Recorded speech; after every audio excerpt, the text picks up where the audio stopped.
Olá, nobre fã de terror. Hoje irei narrar contos assustadores sobre ciclistas. Se não for forte, não assista ao vídeo. Não me responsabilizo pela perda do seu sono. Se você realmente tiver coragem, veja até o final. Se conseguir. A sombra na floresta. Quando era mais jovem, sempre fui fascinado pelo mistério das florestas. Morando em uma área rural do interior de São Paulo, as trilhas de bicicleta eram minha rota de fuga da realidade. Uma tarde, ainda em busca de aventuras, decidi explorar uma nova trilha que meu amigo Lucas havia mencionado. Ele disse que era depois de uma placa de cuidado com os animais silvestres. Saí pedalando pela estrada de terra, ansioso para encontrar a entrada desse novo caminho. A estrada era cercada por árvores altas e densas, com algumas fazendas esparsas ao longo do percurso. Eu pedalei por um bom tempo, mas não encontrei a tal placa. Em vez disso, avistei um caminho de terra que se adentrava na floresta. Sem hesitar, virei e segui pela trilha. O caminho imediatamente desceu uma colina íngreme, o que me fez ganhar velocidade rapidamente. Senti a adrenalina correndo pelas minhas veias, enquanto manobrava pelas curvas e declives. As trilhas eram sinuosas e parecia que formavam um labirinto natural. Eu estava me divertindo tanto que só me dei conta de que havia esquecido minha garrafa de água em casa quando comecei a sentir uma sede intensa. Decidi que era hora de voltar. No entanto, após várias tentativas de encontrar o caminho de volta, percebi que estava perdido. Sem celular para pedir ajuda, na época, nem todos tinham um, dependia apenas da minha memória e instinto para encontrar a saída. Foi então que a vi pela primeira vez. Uma mulher, provavelmente na casa dos 60 anos, estava parada entre as árvores, observando-me fixamente. Seu olhar era gélido e perturbador. Chamei por ela, pedindo ajuda, mas ela respondeu com uma voz baixa e ameaçadora: "Você não deveria estar aqui." Pedi novamente por direções, mas ela apenas repetiu: "Saia agora." A maneira como ela falou fez meu sangue gelar. Eu não queria ficar ali mais um segundo. Pedalei rápido pela trilha, mas a cada 5 minutos, lá estava ela de novo, sempre à mesma distância, me observando. Isso continuou até que eu não aguentava mais e me escondi atrás de uma pedra grande. Esperei, meu coração batendo descontroladamente, e logo o sol começou a se pôr. A floresta ficou cada vez mais escura, e a sensação de ser observado crescia. Então, a voz dela quebrou o silêncio novamente, desta vez mais perto: "Vem aqui", sussurrou, com uma risada sinistra em seguida. Meu corpo se encheu de pavor. Joguei a bicicleta no chão e corri, gritando pela floresta. Após o que pareceu uma eternidade, avistei as luzes de uma casa ao longe. Corri o mais rápido que pude e bati na porta freneticamente. Um homem idoso abriu a porta e, vendo meu estado de pânico, me ofereceu ajuda. Ele me deu água e se prontificou a me levar para casa. Quando contei sobre a mulher, ele ficou visivelmente abalado. Disse que 3 pessoas tinham desaparecido naquela região no último mês e que as trilhas não eram de propriedade privada, o que tornava tudo ainda mais estranho. Embora estivesse furioso por ter deixado minha bicicleta para trás, sabia que era melhor estar seguro. Aquilo que começou como uma simples aventura de bicicleta se transformou em um dos episódios mais aterrorizantes da minha vida. A imagem daquela mulher, com seu olhar penetrante e riso sinistro, ainda me persegue nos sonhos. Nunca mais voltei àquela floresta. Algumas coisas, descobri, é melhor deixar desconhecidas. Nos dias que se seguiram ao incidente, tentei retomar a vida normalmente, mas as memórias daquela tarde sombria continuavam a me assombrar. Cada vez que fechava os olhos, via o rosto daquela mulher, sua expressão sinistra e seus olhos vazios. Contei a história para alguns amigos, mas a maioria não acreditou. Alguns acharam que era apenas uma invenção da minha cabeça, fruto do pânico e do cansaço. O homem que me ajudou naquela noite, Sr. Antônio, era conhecido na região por suas histórias sobre a floresta. Ele havia morado lá por mais de 50 anos e dizia que conhecia cada canto daquele lugar. Quando visitei para agradecer mais uma vez pela ajuda, ele me contou algo que me deixou ainda mais inquieto. Essa mulher que você viu, ele começou, com a voz grave e séria, não é a primeira vez que alguém a vê. Muitos anos atrás, houve uma série de desaparecimentos na região. Jovens, principalmente, que iam explorar a floresta e nunca mais voltavam. Na época, a polícia fez buscas, mas nunca encontrou nada. Algumas pessoas começaram a dizer que era a floresta que os levava. Mas havia uma história, uma lenda, sobre uma mulher que vivia isolada nas profundezas da mata. Diziam que ela tinha perdido a sanidade após a morte de seu filho em um acidente de caça, e que desde então, vagava pela floresta, levando consigo aqueles que encontrava. Minha espinha gelou ao ouvir isso. E o que aconteceu com ela? Perguntei, com a voz trêmula. Ninguém sabe ao certo, respondeu o Sr. Antônio. Alguns dizem que ela morreu na floresta e seu espírito nunca encontrou paz. Outros acreditam que ela ainda está viva, alimentando-se do medo e da confusão dos que se perdem nas trilhas. Apesar do medo que senti, havia uma parte de mim que queria voltar lá, queria entender o que realmente aconteceu.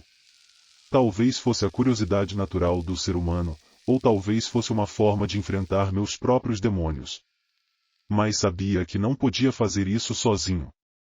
Precisava de respostas, e acima de tudo, precisava garantir minha segurança. Comecei a pesquisar mais sobre os desaparecimentos na biblioteca local. Os jornais antigos mencionavam alguns casos, mas eram vagos e sem muitos detalhes. A maioria das matérias era sobre as buscas infrutíferas da polícia e as teorias dos moradores. Nada concreto que pudesse me ajudar a entender melhor. Foi então que encontrei um diário antigo, escondido entre os livros empoeirados.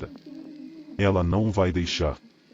A última entrada era apenas uma frase e ela vem. Meu coração disparou ao ler aquilo. Era como se Marcelo estivesse falando diretamente comigo, como se estivesse tentando me avisar. Fechei o diário e voltei para casa, mais decidido do que nunca a descobrir a verdade. Contei tudo para Lucas, o amigo que havia me falado sobre as trilhas. Ele ficou em choque, mas concordou em me acompanhar de volta à floresta. Preparamos tudo, lanternas, água, facas e até um velho mapa que o Sr. Antônio nos deu. Partimos numa manhã nublada, com o coração pesado e a mente alerta. Ao chegar à entrada da trilha, tudo parecia mais sombrio e opressor do que me lembrava. A cada passo que dávamos, o silêncio se tornava mais palpável, quebrado apenas pelo farfalhar das folhas sob nossos pés. Após horas de caminhada, chegamos a um ponto onde o caminho se dividia em várias direções. O mapa não era claro, e a sensação de estar sendo observado retornou com força total. Está vendo algo? Perguntei a Lucas, que olhava ao redor nervosamente. Não, mas sinto que não estamos sozinhos, ele respondeu, a voz trêmula. De repente, um som agudo de risada ecoou pela floresta.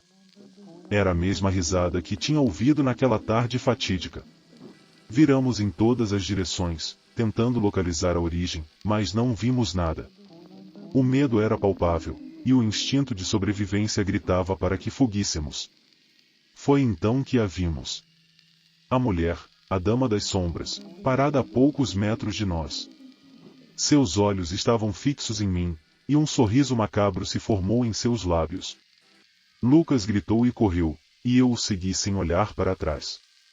Corremos por minutos que pareceram horas, até que encontramos a saída da floresta e caímos exaustos no chão. Voltamos para casa em silêncio, sem coragem de falar sobre o que vimos.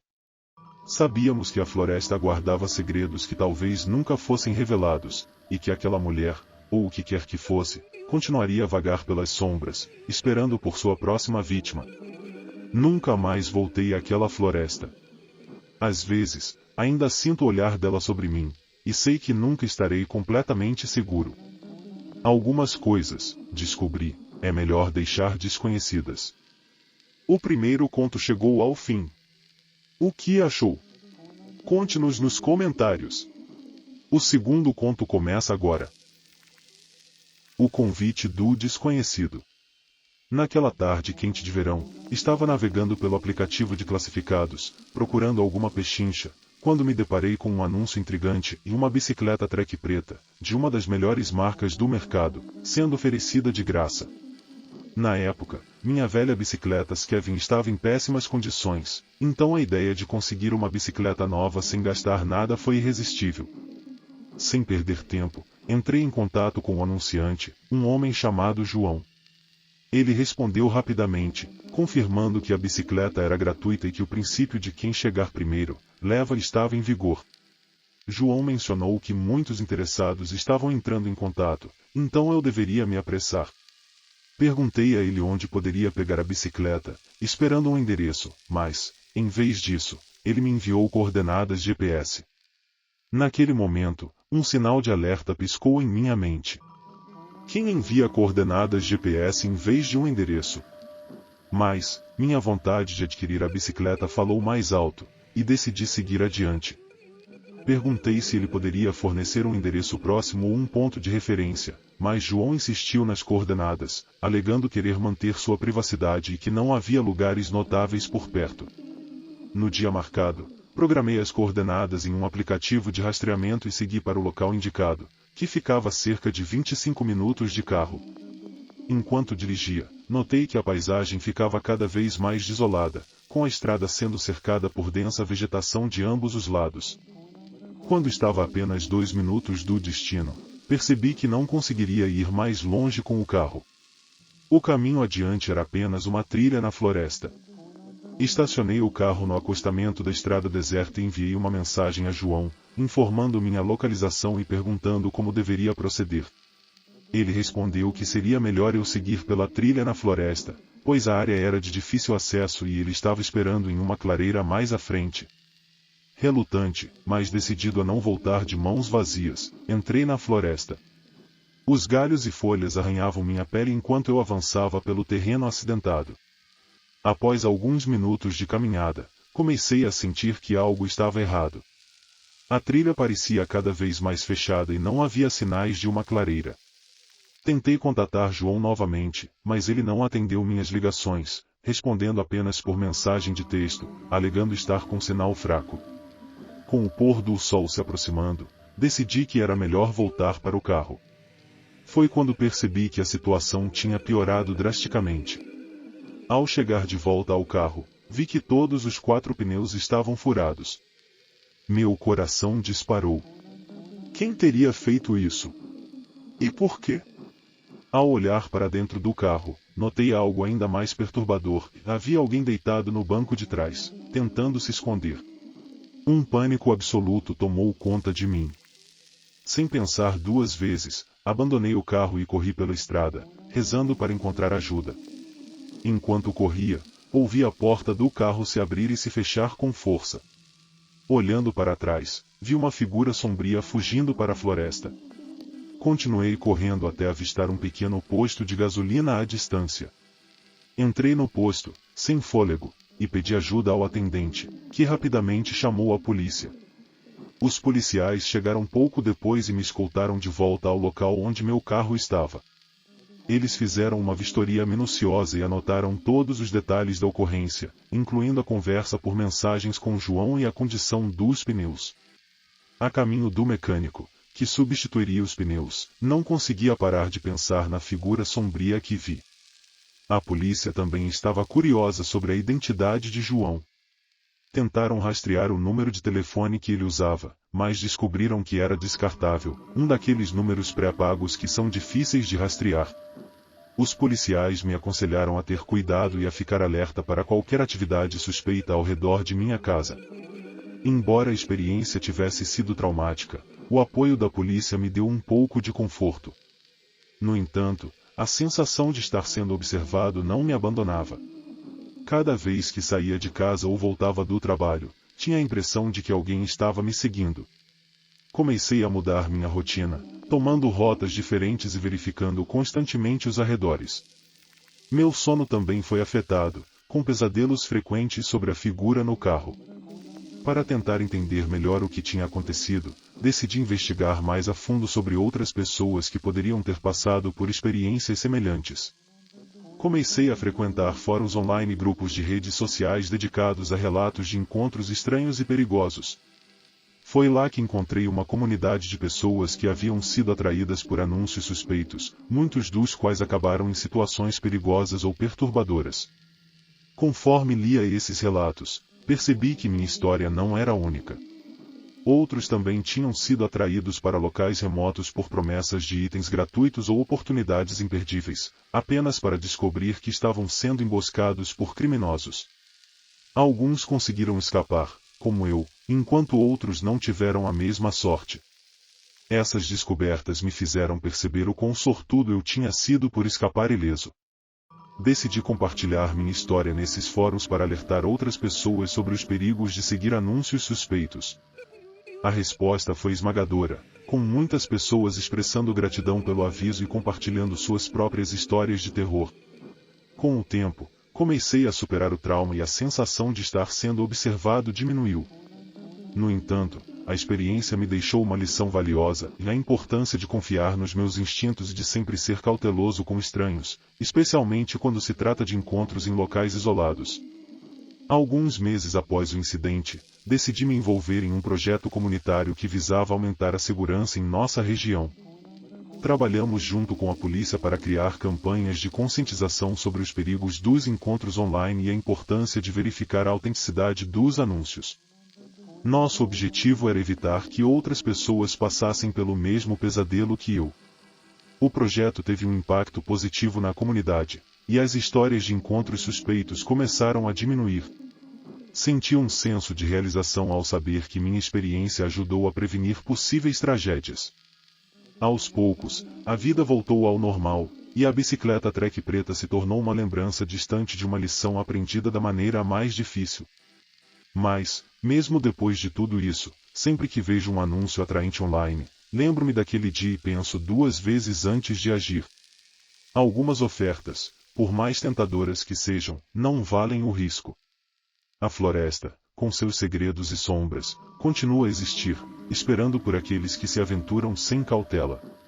E assim, a história do convite do desconhecido serve como um aviso para todos nós. Às vezes, o preço de uma oportunidade pode ser muito mais alto do que imaginamos. Chegamos ao final do segundo conto. Já conferiu se está inscrito no canal e deixou seu like? Vamos para o terceiro. Perseguição na noite. Quando éramos adolescentes e ainda não tínhamos nossas carteiras de motorista, nossas bicicletas eram nossa única forma de liberdade. Em nossa pequena cidade no interior do Brasil, meu grupo de amigos e eu passávamos horas explorando cada canto, sentindo o vento no rosto enquanto pedalávamos sem destino. No entanto, nossas aventuras favoritas aconteciam à noite, quando as ruas se esvaziavam e o silêncio tomava conta. Havia algo de mágico e misterioso em pedalar sob o céu estrelado, com apenas o som dos pneus no asfalto e o ocasional grito distante de um gato de rua. Em uma sexta-feira à noite, quando o relógio já se aproximava da meia-noite, meus amigos, Jackson e Rodolfo, e eu decidimos fazer um passeio até a rua principal da cidade, onde os bares ainda estavam abertos e a vida noturna florescia. Nós éramos jovens demais para entrar nos bares, mas gostávamos de sentir a energia do lugar, observar as pessoas e nos perder na vibração da cidade. Naquela noite em particular, o ar estava quente e o céu estava claro, prometendo uma noite perfeita para uma pedalada. Chegamos à rua principal após uma rápida viagem de 15 minutos. As luzes dos postes iluminavam o caminho, e a música dos bares se misturava com o riso e a conversa das pessoas que ainda circulavam. Estacionamos nossas bicicletas em um estacionamento quase vazio e começamos a caminhar, absorvendo o ambiente. Enquanto estávamos lá, conversando e rindo, Rodolfo foi o primeiro a notar um carro entrando no estacionamento com as luzes apagadas. O veículo parou a uma curta distância de nós, com o motorista permanecendo dentro, aparentemente nos observando. Jackson, sempre o mais atento, percebeu que o homem no carro parecia estar olhando fixamente para nós. A sensação de desconforto começou a se espalhar entre nós. Sem trocar muitas palavras, sabíamos que era hora de sair dali. Montamos em nossas bicicletas e começamos a pedalar de volta para a rua principal. Ao olharmos para trás, vimos que o carro também havia saído do estacionamento e estava nos seguindo a uma distância razoável. As luzes do carro continuavam apagadas, aumentando a sensação de perigo iminente. Nossos corações começaram a bater mais rápido, e sem precisar dizer uma palavra, aumentamos a velocidade. A perseguição continuou enquanto pedalávamos por ruas cada vez mais desertas. A cidade, que antes parecia vibrante e cheia de vida, agora parecia um labirinto silencioso e ameaçador. Decidimos que o melhor plano seria ir para minha casa, que era a mais próxima. Pedalamos como se nossas vidas dependessem disso, e, de fato, provavelmente dependiam. Chegamos ao portão da minha casa poucos minutos depois, com o carro ainda nos seguindo. Rapidamente, entramos no quintal e trancamos o portão atrás de nós. O motorista do carro não nos seguiu até o quintal, mas parou no final da rua, deixando uma sensação de ameaça pairando no ar. Corremos para dentro de casa, onde meu pai ainda estava acordado, assistindo TV na sala de estar. Contamos a ele sobre o carro que nos seguia, e ele imediatamente foi para fora verificar. Para nossa surpresa e alívio, o carro não estava mais lá. Meu pai nos disse que fizemos a coisa certa ao voltar para casa e sugeriu que ficássemos dentro de casa pelo resto da noite. Jackson e Rodolfo decidiram que era melhor ir para casa também, então meu pai os acompanhou até a porta, certificando-se de que eles saíssem em segurança. Eu estava tentando acalmar meus nervos e me preparar para dormir quando ouvi um barulho estranho vindo do quintal. Era um som repetitivo, como um clique ou um estalido.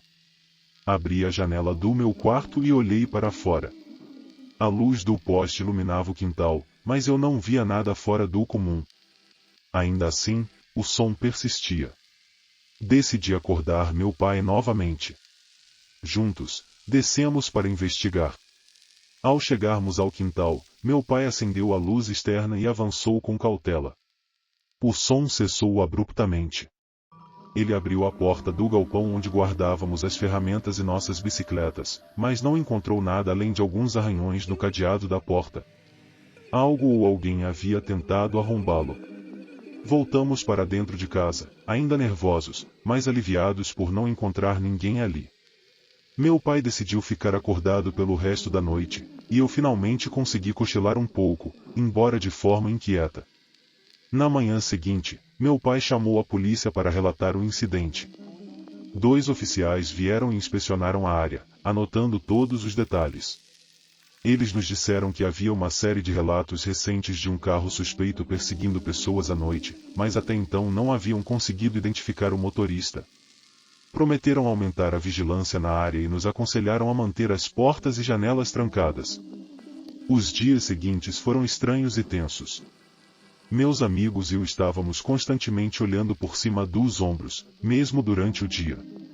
A sensação de segurança que tínhamos em nossa pequena cidade estava abalada. Continuamos a nos encontrar, mas nossos passeios noturnos cessaram. Ninguém queria arriscar outra perseguição ou algo pior. Uma noite, cerca de uma semana após o incidente, estávamos todos na casa de Jackson, assistindo filmes e tentando voltar à normalidade. Decidimos brincar de contar histórias de terror para espantar a tensão. No entanto, quando chegou a minha vez de contar uma história, percebi que a realidade era mais assustadora do que qualquer ficção que eu pudesse inventar. Enquanto narrava a perseguição que havíamos sofrido, a tensão na sala aumentava. Todos estavam atentos, os olhos arregalados e os corpos tensos. Jackson sugeriu que fizéssemos uma ronda noturna ao redor de nossas casas, apenas para garantir que tudo estava em ordem. Embora hesitante, concordei. Saímos de casa em silêncio, equipados com lanternas e um sentimento de inquietação. Quando nos aproximamos da minha casa, vi algo que fez meu coração parar. O mesmo carro que nos havia perseguido estava estacionado no fim da rua, desta vez com as luzes ligadas. Paramos imediatamente, nossas lanternas iluminando a cena surreal. O motorista não fez nenhum movimento, apenas ficou ali, observando-nos. Decidimos voltar rapidamente para a casa de Jackson e chamar a polícia. Dentro de poucos minutos, os oficiais chegaram, mas, como antes, o carro já havia desaparecido. Dessa vez, a polícia levou a situação mais a sério e prometeu patrulhar a área com mais frequência. Deram-nos alguns conselhos de segurança e garantiram que estavam fazendo o possível para encontrar o responsável. Apesar das medidas de segurança adicionais, a sensação de estar sendo observado não me deixava. Passei a evitar sair à noite, e quando precisava sair, sempre ia acompanhado. Meus amigos e eu tentávamos retomar nossa rotina, mas era difícil esquecer a sombra constante de medo que pairava sobre nós. Os meses se passaram e, aos poucos, a vida voltou ao normal. Nunca mais vimos o carro misterioso, e as histórias de perseguição na cidade começaram a desaparecer. A polícia nunca conseguiu identificar o motorista, mas eles acreditavam que nosso relato e os esforços de patrulhamento intensificado tinham desencorajado o perseguidor. A experiência nos ensinou a valorizar nossa segurança e a confiar em nossos instintos. Também nos fez perceber a importância de uma comunidade unida e vigilante. Continuamos a andar de bicicleta, mas com uma cautela renovada, sempre atentos ao nosso redor. Agora, quando olho para trás, vejo aquela noite como um marco em nossa adolescência, uma experiência que nos moldou e nos fez crescer.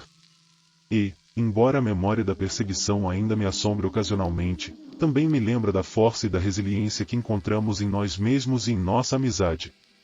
Por isso, sempre que alguém me pergunta sobre a coisa mais assustadora que já me aconteceu, conto a história daquela noite, não apenas como um aviso, mas também como um testemunho do que podemos superar juntos.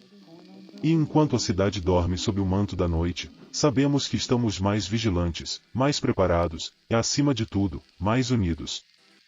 Chegar até aqui foi realmente uma demonstração de coragem. Não esqueça de se inscrever no canal para não perder as novas histórias de terror que estão por vir. Nos vemos no próximo vídeo. Até logo!